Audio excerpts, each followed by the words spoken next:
Voilà, donc nous sommes au sommaire. Tout d'abord, une petite slide d'introduction pour dire un petit peu qui nous sommes, bien entendu. Ensuite, on essaiera de répondre à la question dois-je refaire mon site plutôt que d'optimiser mon site existant? Une question que pas mal de gens se posent et n'ont pas toujours la bonne réponse, la bonne attitude.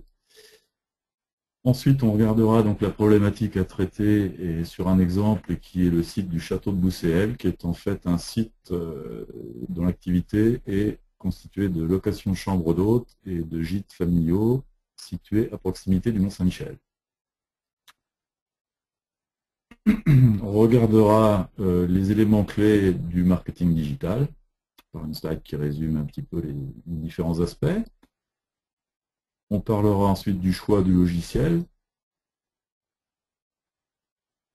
Comment faut-il traiter les images et le texte et trouver le juste compromis entre images et texte par rapport à l'écran qui affiche le site. Une autre slide présentera le sujet affichage multi-écran. Le traitement multilingue, puisque là on est en présence d'une clientèle internationale, donc on avait cette problématique. Enfin, un nouveau concept qui s'appelle WPO, Web Presence Optimization, optimisation de présence web en français, qui est un nouveau concept se substituant à ce qu'on avait l'habitude d'appeler le SEO. On dira quelques mots sur le contenu. Le contenu est devenu un élément clé, vraiment, et le contenu est étroitement associé aux mots-clés qui sont en fait la base de la visibilité d'un site web aujourd'hui. Un contenu qui prend en compte les bons mots-clés de l'activité. Voilà. Alors, qui sommes-nous? Donc, nous sommes une société entrepreneur en marketing Internet depuis fin 2004 et détenteur de la franchise WSI au niveau national depuis février 2005. Nous sommes intéressés de près au marketing de recherche en nous certifiant auprès de la Search Engine Academy en novembre 2007. Nous avons repassé une certification marketing digital auprès de WSI Toronto en mars 2011. Et aujourd'hui, donc, je dirige une équipe de 3 personnes. Donc, c'est l'agence située en Île-de-France, à proximité de Coulommiers. Et nous sommes donc une des 50 agences présentes en France, appartenant au réseau international WSI, qui est présent dans 80 pays. Notre secteur d'expertise, c'est la production web sur des plateformes open source. Alors, une plateforme open source, pour les gens qui ne sont pas familiers avec cette notion, en fait, c'est par opposition aux produits propriétaires qui sont soumis à des paiements de licence, typiquement Microsoft, mais ce n'est pas les seuls. Et nous faisons ça donc depuis 2009. Alors, avec notre agence, si vous voulez, on propose un accompagnement marketing digital depuis l'audit initial, c'est-à-dire qu'on regarde une situation, la situation concurrentielle d'un site web ou d'une présence web, et on définit ensemble avec le client les objectifs, et ensuite on accompagne, on réalise et on conseille jusqu'à ce que les objectifs soient atteints. Les fondamentaux de nos prestations, en fait, c'est d'abord de bien définir la cible, l'objectif du site web, et de définir à qui on s'adresse, quels sont les clients, et quels sont aussi quels sont nos concurrents directs, de façon à pouvoir proposer un contenu différenciant et efficace. Au niveau des plateformes, donc, on utilise des logiciels qui sont modulaires, c'est-à-dire qu'on met vraiment en place une plateforme avec les briques qui sont nécessaires pour obtenir la performance souhaitée. Et puis le troisième bloc, évidemment, une fois que tout cela est fait, c'est de vérifier, de mesurer et de s'assurer que tout se passe bien et de faire les changements nécessaires jusqu'à ce que ça soit le cas, si ce n'était pas le cas. Alors, entrons dans le vif du sujet, dois-je refaire mon site? Et la réponse est effectivement, cela dépend, parce que c'est pas toujours évident. Alors, j'ai mis quelques cas qui, disons, appellent une réponse assez claire et nette. C'est-à-dire, si mon site est en ligne depuis plus de 3 ans et que je n'ai pas fait d'effort particulier de le mettre à jour, de le maintenir, il y a de fortes chances qu'on prenne la décision de le refaire et c'est pas la peine de passer du temps et de l'énergie sur un site qui a 3 ans d'ancienneté. Le site possède moins de 20 pages. Bah là aussi, on n'hésitera pas trop longtemps parce que c'est souvent plus simple de refaire un petit site que d'essayer de reprendre la main sur quelque chose qui n'est pas forcément bien fait, pas forcément au bout du jour. Le site n'a pas d'éditeur de contenu à bord, donc ce qu'on appelle le CMS, Content Management System. Alors, chez nous c'est clair, si vous voulez, on ne fait pratiquement que des productions web avec un éditeur de contenu à bord. Pourquoi? Parce qu'en fait, on part du principe qu'un site réalisé, mis en ligne, il faut absolument qu'il vive, et le meilleur moyen de le faire vivre, c'est de disposer d'un éditeur de contenu, faute de quoi la présence ne sera pas efficace bien longtemps. Donc si le site n'a pas de site de CMS à bord, on refait. Il apparaît en page 3 de google.fr. Donc l'objectif principal d'un site que tout le monde s'escrime à atteindre, c'est de sortir en page 1 de Google, sachant que 80% des gens qui font une recherche sur Internet ne vont pas au-delà de la page 1. Donc si je suis en page 3, bon, qu'est-ce que ça signifie? C'est pas nécessaire pour autant de refaire le site. Je dirais que si tout dépend plutôt des critères qu'on vient de voir juste avant, un site en page 3 n'est pas forcément très loin d'être en page 1. Donc il se peut qu'en refaisant un bon ciblage de clients et de concurrents, et en refaisant et en optimisant le contenu, on arrive assez vite à passer en page 1. Donc dans ce cas, il faut regarder de plus près. Je ne connais pas le trafic visiteur, donc je sais pas, en gros, je ne sais pas à quoi sert mon site. Beaucoup de gens, c'est le cas malheureusement chez beaucoup de gens, c'est-à-dire que éventuellement on a même accès à des statistiques, mais on ne les regarde pas et on n'est pas capable de dire à un moment donné, voilà, ce mois-ci, j'ai eu 1000 visiteurs sur mon site, et de ces 1000 visiteurs, il y en a une centaine qui m'ont envoyé un formulaire de contact. Alors là, c'est pareil, on n'est pas forcément obligé de refaire, mais en tout état de cause, il faut mettre en place un système de mesure. Donc, le plus communément utilisé, c'est Google Analytics. C'est ce qu'on met à chaque fois qu'on livre un site. Donc, on peut le faire, si ce n'était pas le cas, sur un site déjà existant, et ça peut suffire. Mais avant tout ça, bon, est-ce que j'ai vraiment besoin d'un site? La question paraît un peu idiote, parce qu'aujourd'hui, on se dit, finalement, il faut avoir un site.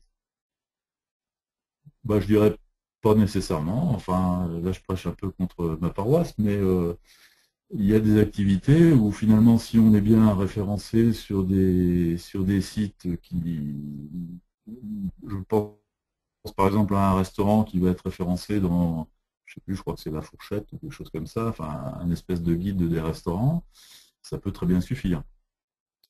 Bon, à la limite, pour les chambres d'hôtes, c'est un tout petit peu la même chose aussi, c'est-à-dire que si vous êtes répertorié dans les annuaires de chambres d'hôtes, de gîtes, ou que vous êtes présent chez dans les sites de réservation ou dans TripAdvisor, à la limite, ça peut très bien fonctionner sans que vous ayez un site.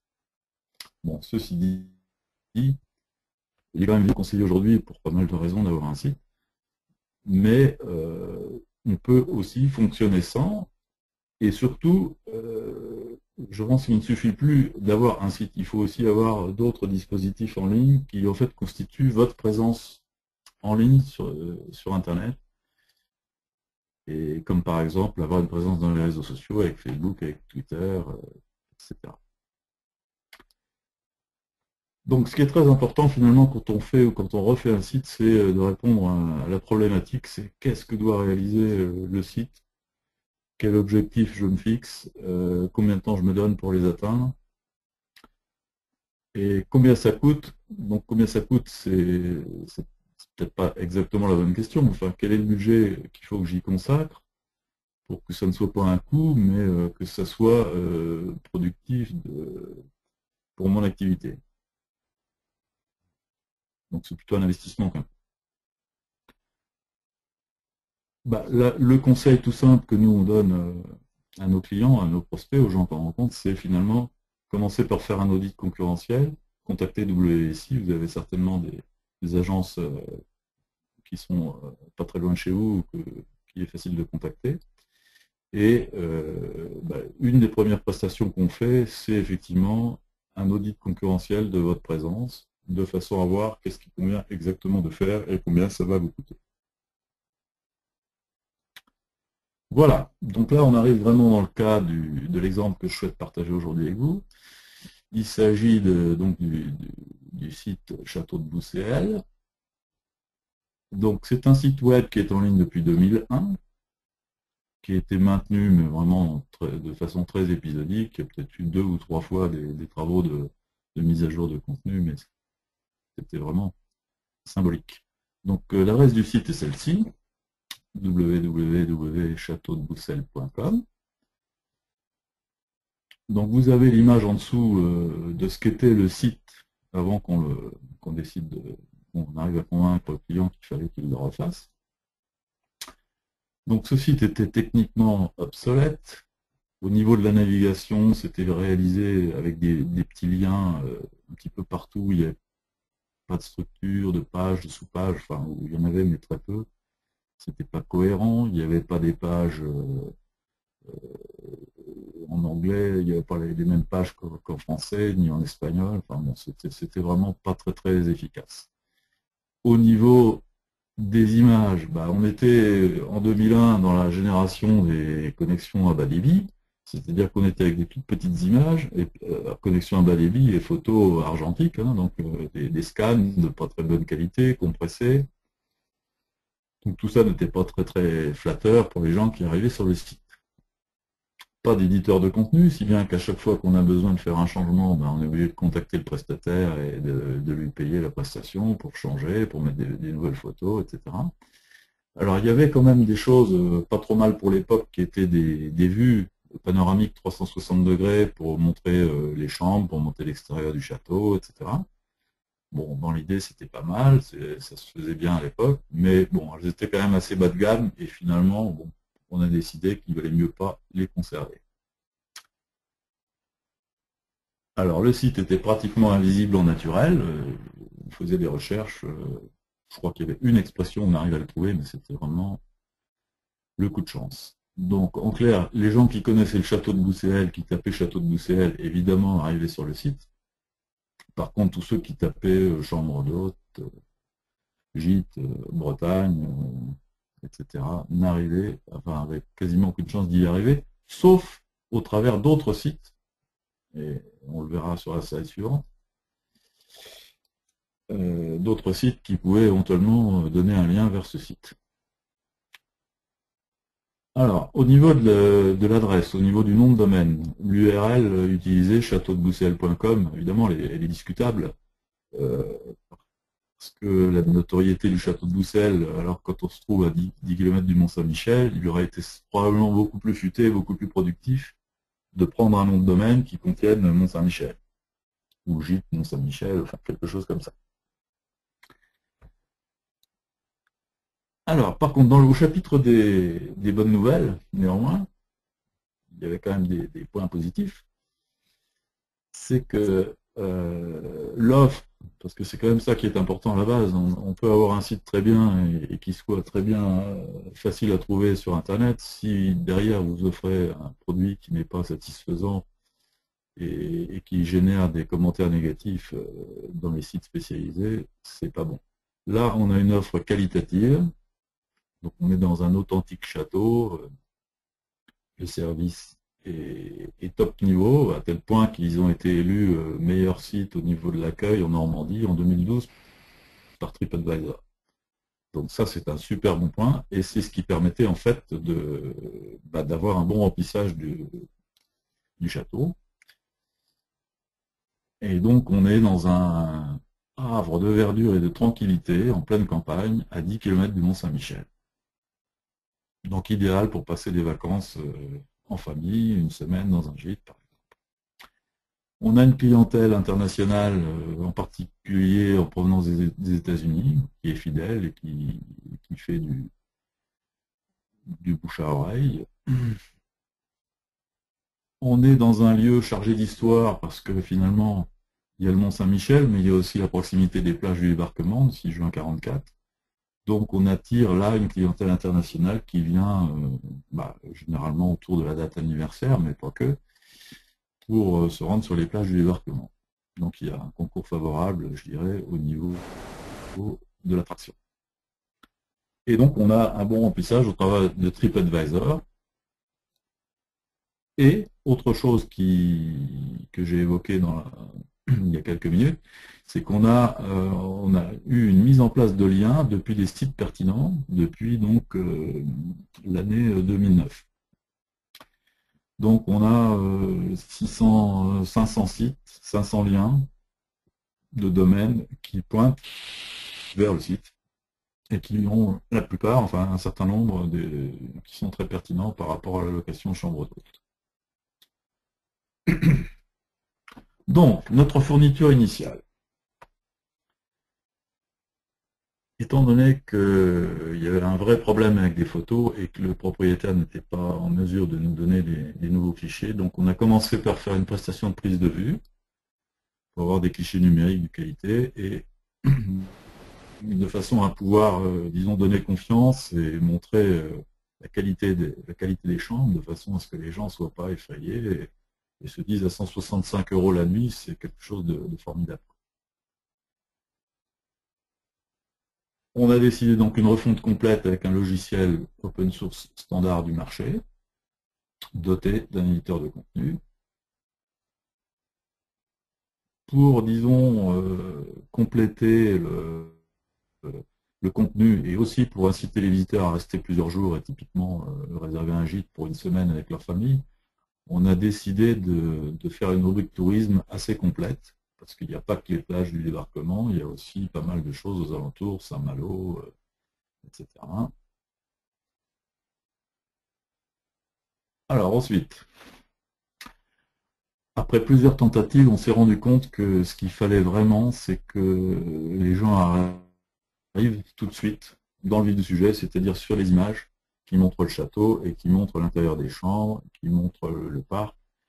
Et en fait, on a pris le parti d'occuper tout le haut de l'écran finalement, enfin pratiquement tout l'écran même, avec un système d'images de belle qualité. Donc ce que j'appelle au-dessus du pli, c'est la première page, le premier écran. Alors, pour la page d'accueil, on a même décidé de mettre un slider, un système où on va afficher 8 ou 10 belles images qui vont tourner gentiment. Et donc, on a un petit texte en dessous. Bon, les gens voient qu'il y a un texte, mais voient surtout les images. Alors, on a eu un problème assez sensible à régler. C'est-à-dire qu'on avait commencé par mettre une image fixe en 2000 pixels par rapport aux écrans de type cinéma. Et puis on s'est aperçu que c'était pas formidable parce qu'il y a encore pas mal de gens qui ont des écrans format, je dirais, traditionnel, 4 tiers ou plus petit. Donc on a finalement opté pour un système où on ajuste la taille des images, mais uniquement entre le format tablette, c'est-à-dire en gros 1000 pixels de large, jusqu'aux 2000 pixels des écrans wide. C'est-à-dire que si vous regardez le site et que vous mettez en fenêtre réduite et que vous réduisez la largeur, vous verrez que l'image s'ajuste automatiquement à à la largeur de l'écran entre 2000 et 1000 pixels. Et ensuite, ça s'arrête. Alors, autre considération qu'il ne faut pas oublier lorsqu'on fait une refonte de site, et quand on a un certain nombre de pages indexées, c'est ce qui était le cas par les moteurs de recherche, il faut absolument prendre en considération la redirection des anciennes URL de pages qui étaient indexées. de façon à ce que quand les gens vont dans Google, font une recherche, qu'ils ne tombent pas sur une erreur et que ça les conduise vers les nouvelles pages du nouveau site. Ensuite, on a pris l'option de faire un site en 3 langues complet, et non pas une ou deux pages en anglais, une ou deux pages en espagnol comme avant. Et puis de proposer des formulaires de contact et de réservation. Donc finalement, rien de bien compliqué dans tout ça, mais surtout priorité au visuel, au joli. Alors, maintenant, on va résumer un petit peu cette slide, je l'aime assez bien parce qu'elle résume les éléments clés, disons, de la performance aujourd'hui en marketing digital. Il faut bien évidemment avoir un dispositif web qui soit de bonne qualité.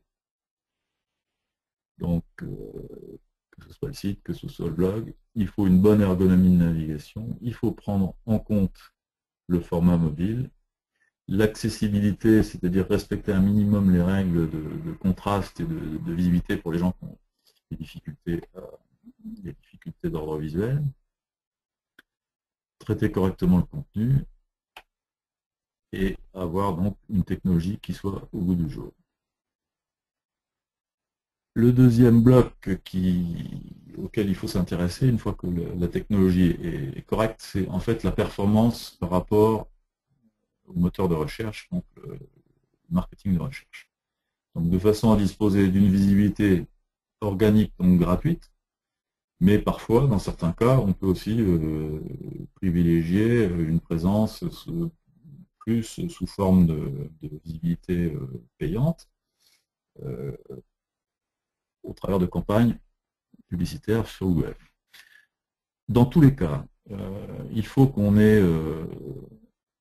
arrive à positionner beaucoup de pages et beaucoup de mots-clés dans le top 10, c'est-à-dire en première page de Google. Bon, après, il y a aussi une problématique de lien qui contribue donc à la visibilité sur le moteur de recherche. Alors, les médias sociaux, c'est quelque chose qui a pris une ampleur considérable, qu'il faut utiliser avec discernement et bien, disons, sélectionner les médias sociaux qui correspondent au type de l'activité. Tout n'est pas forcément à prendre, et certains, plus que d'autres, correspondent à l'activité. Et puis, le dernier bloc qui vraiment est en train de devenir au cœur du système, c'est le marketing de contenu. Il faut en fait proposer de la qualité dans le contenu, de la quantité aussi, dans une certaine mesure, et du contenu qui soit rafraîchi, mis à jour très régulièrement et considéré comme pertinent. Donc il faut vraiment faire un effort dans les thématiques qu'on va traiter, les organiser, planifier son marketing de contenu de façon à bien pouvoir être visible naturellement par la suite. Donc si on arrive à faire tout ça, eh ben, on est assuré plus ou moins d'une présence qui aura du succès. Alors, le choix du logiciel. Donc, comme je vous ai dit en introduction, nous sommes spécialisés depuis 2009 sur la production de sites qui sont open source, c'est-à-dire qui ne sont pas soumis à licence. Et c'est, je dirais, une démarche qui est de plus en plus utilisée et souhaitable quelque part pour le client, parce que finalement, quand on part sur des systèmes, des plateformes qui sont des standards du marché, ben, on n'est pas coincé, on a une certaine pérennité anticipée sur la solution, et si un jour on veut changer de prestataire, il y a beaucoup de prestataires qui utilisent ces plateformes. Donc le camembert, il dit quoi là? Il dit que aujourd'hui, ça c'est le premier million de sites qui utilisent des éditeurs de contenu, CMS. Et aujourd'hui, il y a une plateforme qui se détache énormément, c'est WordPress, qui est utilisée à 65% dans le premier million de sites. Bon, pourquoi? Parce que c'est une plateforme qui est relativement, elle est performante bien sûr, mais elle est relativement simple à déployer, et je dirais c'est relativement accessible pour les gens qui ne sont pas des experts en Internet. Ensuite, il y a une deuxième plateforme qui est Joomla qui a 11% du marché, Drupal qui doit être un petit peu derrière, entre 9 et 10, etc. etc. Donc là, en l'occurrence, notre choix s'est porté sur Joomla, qui est quand même 11% du marché, qui est une plateforme un petit peu plus sophistiquée, donc pas forcément accessible autant que WordPress à tout le monde. Et pourquoi on a fait ce choix? C'est parce que finalement, on sait que le client ne publiera pas beaucoup de contenu. Donc si ça avait été le cas, on aurait certainement préféré WordPress, qui est un produit avec un éditeur très accessible. Mais là, vu qu'on avait plus de problématiques de visuel, on a préféré Joomla. Donc un codage en HTML5, c'est le nouveau standard qui est présent sur le marché maintenant et qui permet de s'affranchir notamment, par exemple, des animations flash avec d'autres types d'animations. Pour le formulaire, on a pris ça chez Chronoforms, enfin ChronoEngine, qui est donc un module payant qui s'adapte à Joomla. Alors au niveau de la charte graphique, on est parti finalement, on est revenu aux fondamentaux et donc on a considéré les armoiries du château, donc qui sont imprimées sur un service d'assiette là-bas et qui ont donc une couleur beige, sable un petit peu, et bleu marine pour les écritures. Donc on s'est servi de ce concept pour faire notre charte. Alors, le traitement des images et des textes, bien entendu, vu qu'on avait besoin d'images de qualité et qu'on a mis pas mal d'images, il fallait qu'on arrive à trouver le bon réglage, bon, à la fois pour la largeur, pour les différentes définitions d'écran, mais quand même un certain niveau de qualité qui ne soit pas trop dégradé et qui ne soit pas d'un autre côté trop lourd, qui ne mette pas une minute à se charger. Donc on a réussi finalement avec une compression juste au bon niveau, à utiliser les images de 2000 pixels et à avoir donc à notre outil de mesure, on a une note de 8 sur 10 et un temps maximum de chargement de page qui est de 2,4 secondes pour une connexion à 2 mégabits seconde. Bon, il faudrait parler beaucoup là. Pour les pages internes, alors là je parle du contenu, le standard qui est préconisé pour avoir, disons, une efficacité au niveau du contenu, au niveau des mots qui sont présents dans les pages, c'est de faire un contenu d'environ 300 mots. C'est, disons, ce qui est préconisé pour une page bien optimisée aujourd'hui sur le web.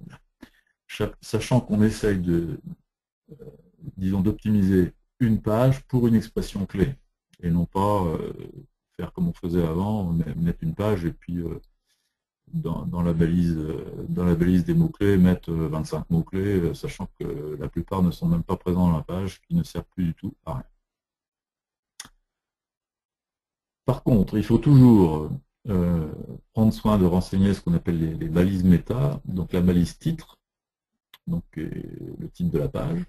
Il faut le faire en respectant un certain format, une certaine longueur, on a droit à 70 caractères, et également la balise description. Là, on a droit à 156 caractères. Et il faut s'efforcer de faire ça en mettant des titres et des descriptions uniques, c'est-à-dire ne pas répéter 50 fois la même chose, parce que sinon, les moteurs de recherche, ils ont tendance à dire je veux la même chose, je ne présente qu'une page. C'est aussi simple que ça. Il faut aussi utiliser ce qu'on appelle les en-têtes, les balises H1, H2, H3, H4, etc. pour finalement hiérarchiser le contenu dans les pages et également donner de l'importance aux mots-clés en les incluant par exemple dans la balise H1 qui est le titre du contenu dans la page. La balise H2 va être un niveau en dessous, etc.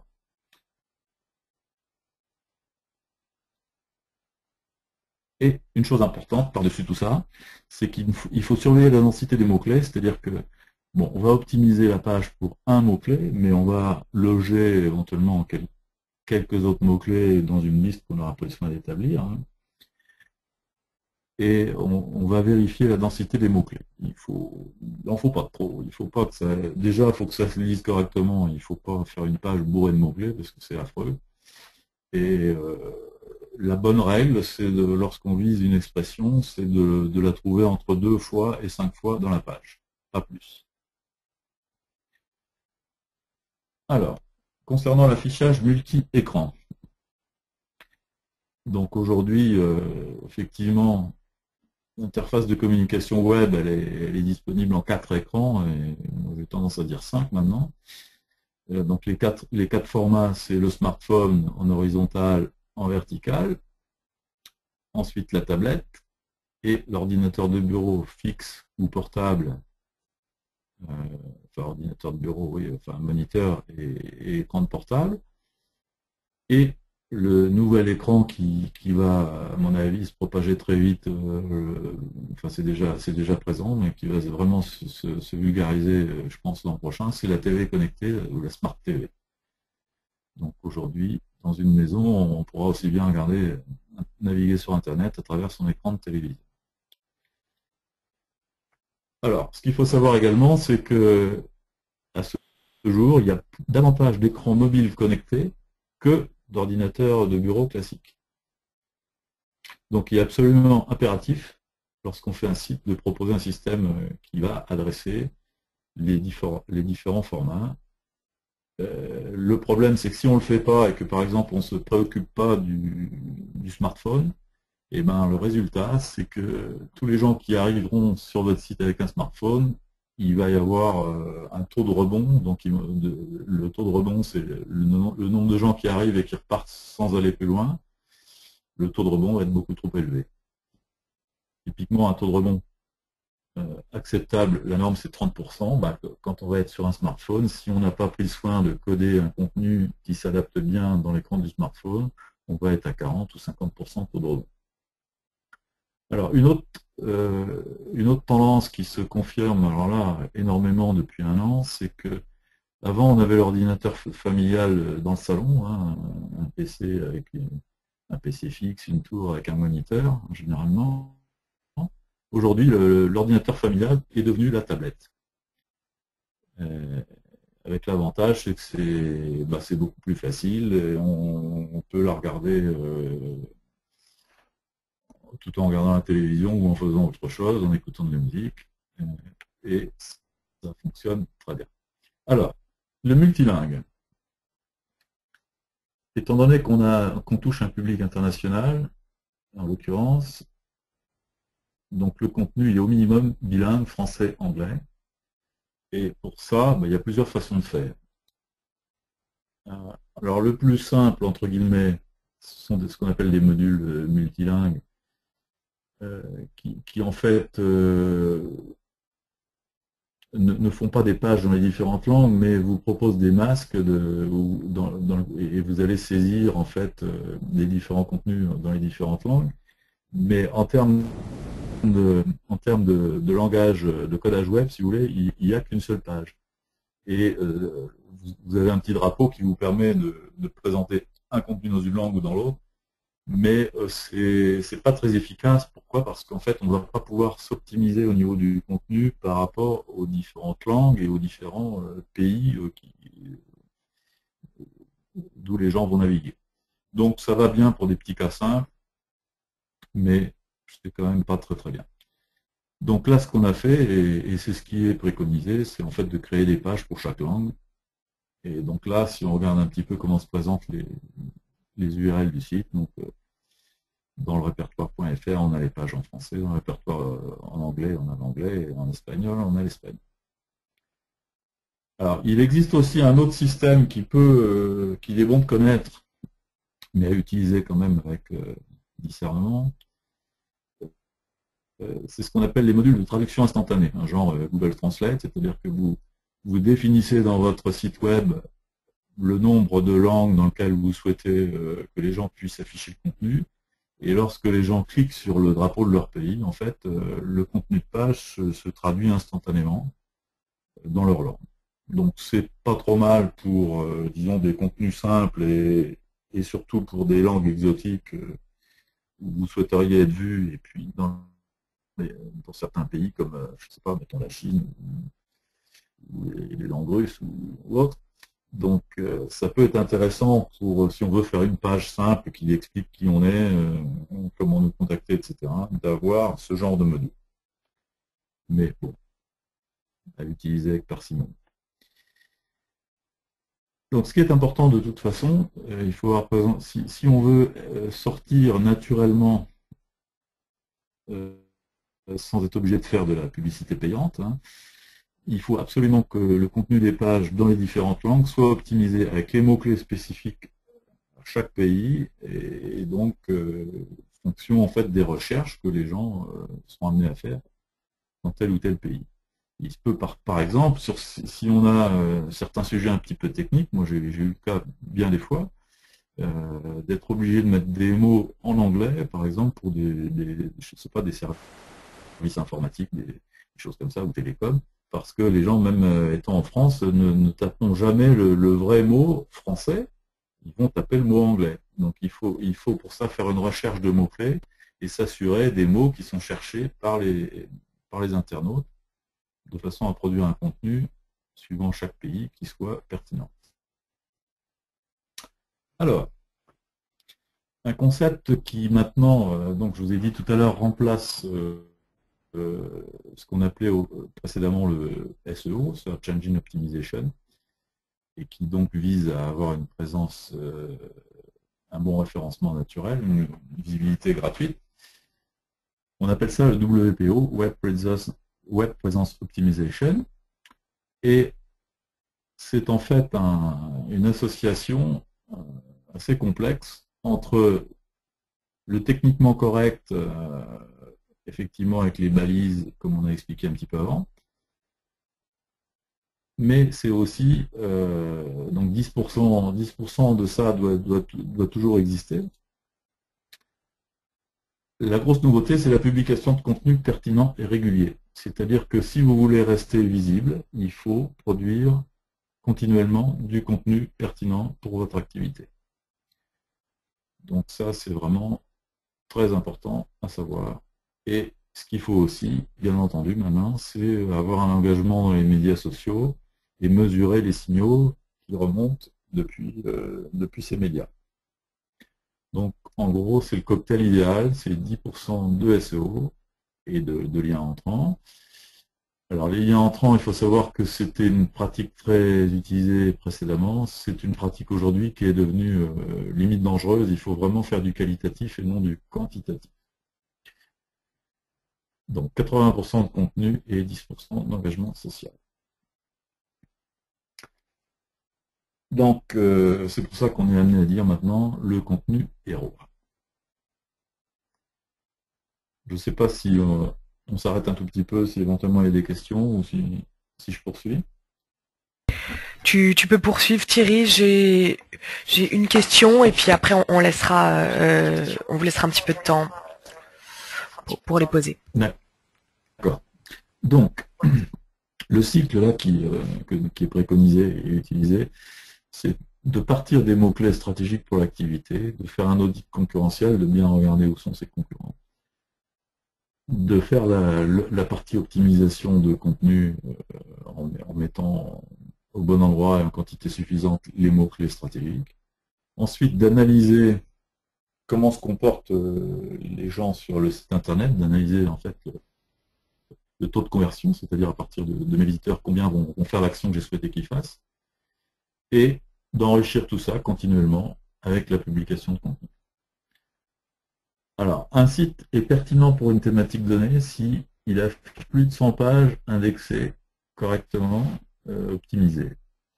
C'est-à-dire qu'on devient, au sens de Google, un site de référence sur la thématique. Ça peut paraître beaucoup, mais en réalité, 100 pages, ça peut se faire relativement vite. Alors, ce qui est important, effectivement, et nous on préconise de ne pas s'y prendre au dernier moment parce que c'est le meilleur moyen de rien faire, il faut avoir 3 mois à l'avance un programme de publication de façon à faire ou faire faire cette tâche selon des consignes qu'on a convenues à l'avance. Néanmoins, il faut quand même garder à l'esprit que le contenu doit rester intéressant, parce que c'est bien beau de faire du contenu pour les moteurs, mais il faut quand même que quelque part l'internaute il trouve que le site est intéressant si vous voulez qu'il revienne. En ce qui concerne donc la plateforme, l'outil qu'on va utiliser de manière préférentielle pour publier notre contenu, c'est une page blog, soit une page blog dans un site, soit, et c'est encore mieux, c'est l'élément le plus efficace, un blog indépendant, donc qui va être un blog de marque ou un blog d'entreprise, ou un blog sur une thématique donnée, et dans lequel on va publier du contenu et qui va en fait mettre des liens à partir des articles qu'on a publiés vers les pages du site. Donc, pourquoi c'est ça qui fonctionne bien? C'est parce que Google en fait considère les actualités comme du contenu prioritaire, et à partir du moment où ça pointe vers les pages d'un site, bah, il a tendance à accorder de l'importance au site qui est au bout de ces liens. Alors, un autre paramètre qu'il faut garder en tête, c'est que quand on va faire le contenu pour les smartphones, évidemment, c'est pas bon du tout d'avoir des contenus inadaptés, c'est-à-dire avec des images trop lourdes, avec des contenus de page qui nécessitent de dérouler 10 écrans. Donc en gros, ce qui est préconisé, c'est que pour un smartphone, il faut avoir à peu près 40% d'une page traditionnelle. Donc comme je vous ai dit tout à l'heure, 300 mots en gros pour une page, bah là ça fait 120 mots. Voilà, et des images, alors une image éventuellement par page, mais très compressée, enfin il faut que ça soit très léger. Alors les mots-clés sont stratégiques, effectivement. C'est vraiment ça qui est le travail de base à faire, à la fois pour la recherche des mots-clés de l'activité, donc il y a vraiment une analyse à faire. Et il ne suffit pas de dire, voilà, moi ma spécialité c'est ça, c'est peut-être ça votre spécialité, vous allez peut-être pouvoir lister un certain nombre de mots, mais ce n'est pas forcément les mots qui sont ceux que les internautes vont chercher. Donc en fait, il faut certes trouver les mots-clés qui représentent l'activité, mais qui sont ceux que les internautes recherchent en priorité et qui reçoivent donc un volume de recherche suffisant. Typiquement, si on a 10 recherches par mois sur une prestation très précise, certes, vous allez peut-être être très pertinent si vous vous optimisez là-dessus, mais vous n'aurez quand même que accessoirement 10 visiteurs qui se présenteront. Alors que si vous avez une expression où il y a 10 000 recherches dans le mois, ça va beaucoup mieux fonctionner pour vous. Alors, le pendant de ça, c'est aussi choisir sa compétition. C'est-à-dire qu'aujourd'hui, on s'aperçoit dans certains secteurs d'activité qu'il y a des sites qui sont optimisés sur 50 000 mots-clés. Ouais, alors là, s'optimiser sur 50 000 mots-clés, c'est possible, mais bon, ça prend quand même un certain temps. Donc, ce qu'il faut, c'est regarder quels sont les concurrents qui sortent bien, je dirais parmi les 20 premiers, par exemple, en France, sur un métier, sur une spécialité, sur une prestation, et se donner comme objectif, finalement, d'aller battre tous ceux qui sont à notre niveau, quoi. Les poids plumes, mais non pas les poids lourds. Donc ça, c'est vraiment... donc après les mots-clés, il faut cibler ses concurrents et se donner l'objectif de dépasser ceux qui sont battables. Ensuite, il faut sélectionner parmi tous ces mots-clés les pépites en or. En anglais, c'est les golden nuggets. Donc, qui sont, en filtrant un petit peu la base de mots-clés où il y a du volume, pour choisir les plus pertinentes, ceux où il y a le moins de compétition et ceux où il y aura plus de valeur de business à retirer. Voilà.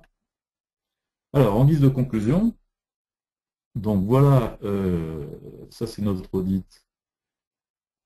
Alors, ce qu'on visait pour ce client, c'était pas d'avoir un trafic énorme, c'est-à-dire c'est pas forcément d'être super optimisé et d'avoir 50 000 visites mois. Ce qu'il faut par contre, c'est, puisqu'on a une capacité d'accueil limitée, on a 5 ou 6 chambres d'hôtes et 3 ou 4 gîtes, donc c'est de faire du qualitatif et de convaincre que c'est un super endroit pour venir passer des vacances.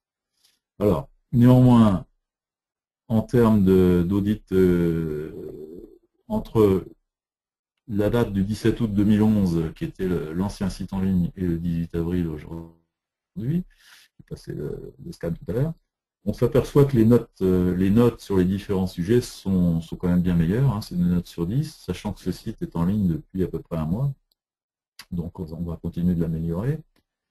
Donc on a une note générale à 5,1 sur 10, on a une accessibilité à 6,9 contre 4,2. Bon, au niveau du contenu, c'est à peu près équivalent. Et en marketing, donc la façon dont les gens vont vous trouver en ligne, on est déjà à 3,7 par rapport à un 5. Et en technologie, ben, on a une technologie actuelle, donc c'est normal. Donc ce qui nous reste à faire, c'est ben, le contenu mobile. On ne l'a pas encore fait parce que le client, bon, il pense lui que c'est pas prioritaire. Il se trompe, mais ceci dit, là où il est situé, c'est vrai que la 3G n'est pas très présente. Donc, bon, il n'en ressent pas le besoin lui-même. Il faut aussi qu'on fasse davantage de pages ciblées sur davantage de mots-clés. Hein. Et puis, éventuellement, si le client souhaite faire un petit peu de publicité, ben, préparer des pages bien ciblées, des pages de destination qu'on mettra en regard des publicités AdWords. Il faut mesurer. Et il faut aussi, là on a une solution qui est toute neuve, maintenir le logiciel. C'est-à-dire que dans nos prestations, on met un budget de maintenance qui est, en gros, s'évalue à peu près entre 12 et 15% du montant de la fourniture technique du site, qui sert à réviser les versions, parce qu'on a des plateformes open source, mais qui sont des plateformes très utilisées, qui bougent beaucoup, qui sont sans arrêt modernisées, qui ont plus de sécurité, etc. Donc il faut faire l'effort de, au moins une fois par an, faire une mise à jour de version, mettre aussi à jour les modules fonctionnels qui sont dedans, de façon à avoir toujours une solution bien entretenue qui fonctionnera encore dans 3 ans. C'est un peu comme si vous aviez une voiture et que vous ne fassiez pas de maintenance pendant 3 ans, elle ne serait peut-être pas terrible au bout de 3 ans. Alors, en guise de conclusion, voilà l'outil de mesure. Donc des visites qu'on a sur ce site depuis un mois. On se rend compte qu'on on a eu en un mois 1132 visiteurs, pour un total de 1621 visites, 8216 pages vues, une durée moyenne de visite de 4013, un pourcentage de nouveaux visiteurs de 69,83, le bounce rate, le taux de rebond de 30,78, ce qui est parfaitement dans la norme, 5 pages vues en moyenne. Et alors, ce qui est intéressant, c'est au niveau du langage. On s'aperçoit que le fromage bleu, là, c'est effectivement en langue anglaise. Donc, on a bigrement bien fait de faire un site complet en langue anglaise, puisque le français n'est qu'aux alentours de 30%. Alors ensuite, j'ai regardé ça, c'est assez intéressant aussi, c'est de voir d'où proviennent les visites. En termes de... voilà, soit on arrive directement, donc ça c'est le premier point, 563 visites directes, c'est-à-dire que les gens tapent l'adresse dans leur navigateur, donc c'est important, 34,73% de visites directes, c'est-à-dire de gens qui connaissent déjà le site. Par la visibilité naturelle de Google, on en a 514, 31%, ça fonctionne pas trop mal aussi. Il est intéressant de noter qu'il y a de la visibilité aussi au travers de Yahoo, ce qui est un petit peu atypique, mais ça vient du fait qu'on a des visiteurs américains. Et puis après, ce qui est très intéressant, c'est de voir que finalement, on a quand même si ce n'est pas des quantités aussi extrêmes, on a quand même beaucoup de sites spécialisés, comme les Gîtes de France, TripAdvisor, tout un tas de sites. Bienvenue au château, donc le château de Boussel est partenaire de cette structure, Bienvenue au château, Gîtes de France, etc. Donc toutes ces requêtes-là, une fois qu'elles arrivent, elles sont déjà, si vous voulez, qualifiées, et donc elles vont forcément bien transformer. Et alors, en guise de conclusion à nouveau, pour valider un petit peu ce que j'ai dit par rapport à la tendance sur les mobiles et les smartphones, c'est qu'on s'aperçoit qu'on a quand même 325 visites dans le mois sur des terminaux mobiles, donc ça fait quand même 20% de l'ensemble des visites. et que pour ces 20% de mobile, on a un taux de rebond de 37,23 contre 30 en moyenne. Donc c'est effectivement plus important. Et alors après, si on va regarder en détail, on voit que le iPad, donc la tablette, 225 visites, donc c'est vraiment bien en train de devenir l'ordinateur familial, et que là on a un taux de rebond de 33,3, ce qui est pratiquement, bon, on est très proche de, je dirais, de l'ordinateur classique, parce que sur le format tablette, ça se passe bien, de par le design qu'on a fait. Par contre, si on regarde après iPhone et tous les smartphones, bah, le iPhone, on est à 49% de rebond. Donc on voit bien qu'il y a un vrai souci et il va falloir rapidement s'occuper de ça. Voilà.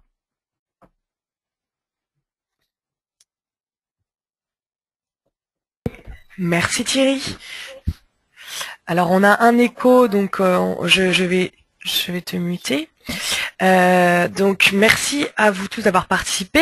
C'est le moment de poser vos questions si vous en avez. Et puis Thierry pourra y répondre tout de suite puisqu'il nous reste un petit peu de temps. N'hésitez pas. On te dit merci Thierry. Et j'avais une question, donc je la pose en attendant. Si vous en avez d'autres, n'hésitez pas. La chatbox, c'est l'espace qui se trouve juste en dessous de votre tableau de bord, en fait en bas, le plus bas possible. Donc n'hésitez pas. Alors j'ai une question, Thierry, c'est combien coûte un audit?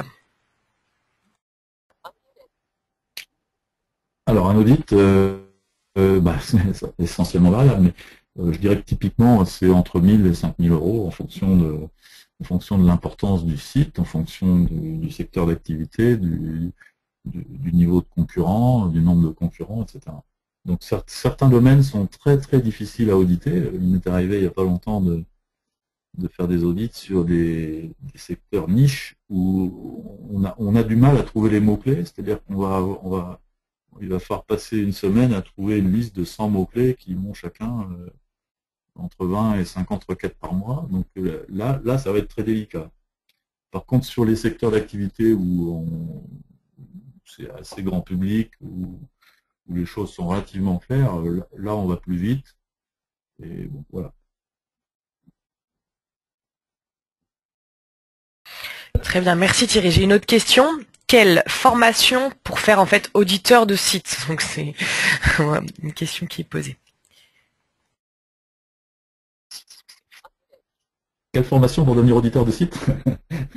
Eh ben, soit il faut frapper à la porte d'une agence WSI pour se faire embaucher, ou alors éventuellement candidater pour devenir franchisé. D'accord, merci Thierry. J'ai une autre question, mais je souhaiterais qu'elle soit un petit peu plus détaillée, puisqu'on me demande quel est le potentiel de demande. Est-ce que la personne ayant posé la question peut préciser?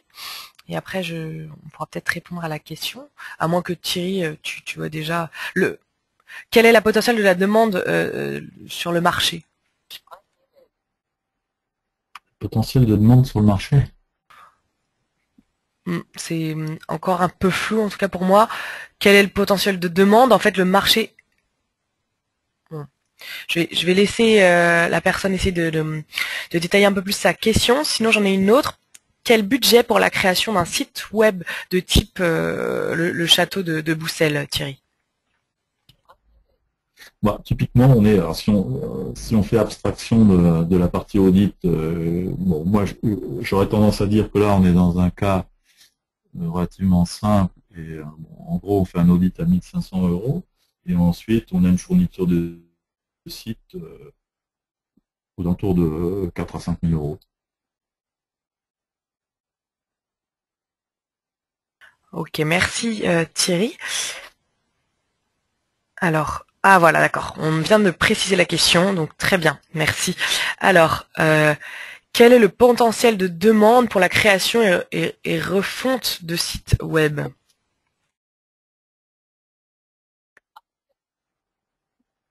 Bah, je dirais qu'il est énorme parce que c'est pratiquement, enfin moi, typiquement, je ne fais pratiquement que cela.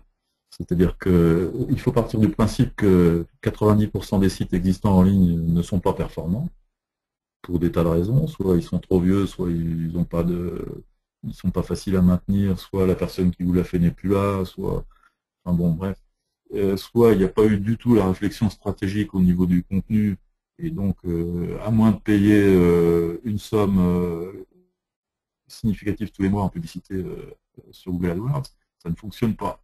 Donc, typiquement, 80% des sites sont à refaire. Ok, merci Thierry. Alors là, on me demande quelles sont les conditions pour être franchisé. Donc c'était pas le cœur du sujet aujourd'hui. Donc je vais vous mettre le lien d'un site où vous pourrez en savoir davantage. Sinon, n'hésitez pas à nous contacter par email. Vous avez l'adresse email sur les mailings et on va vous renvoyer un email par la suite où vous pourrez avoir le support de présentation ainsi que la vidéo enregistrée. Et de fait, vous pourrez un peu plus avoir de détails si vous souhaitez être franchisé. Voilà. Alors, j'ai une autre question encore sur la franchise. Est-ce que ça coûte cher d'être franchisé? Alors, ça coûte cher d'être franchisé. C'est ta paroisse, là, tu peux répondre, non?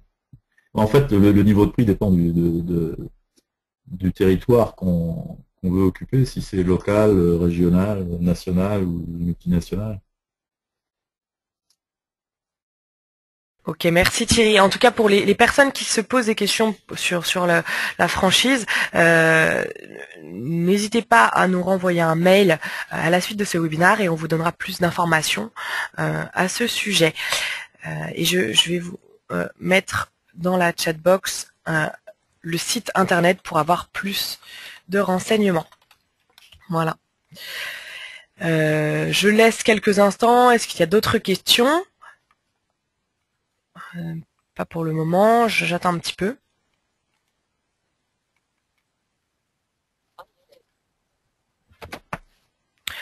Donc pas pour le moment, sinon n'hésitez pas à nous contacter ou à contacter Thierry. En tout cas, merci beaucoup Thierry. Eh ben, c'est avec plaisir, donc je me ferai un plaisir de suivre si je reçois des questions, des opportunités. Ok, super. En tout cas, nous sommes dans les temps. Je vous remercie d'avoir participé à ce webinaire et n'hésitez pas, si vous avez d'autres questions sur les refontes ou optimisations de sites, Thierry se fera un plaisir, comme il a dit, de répondre à toutes vos interrogations. Voilà, merci à vous tous. Au revoir. Bonne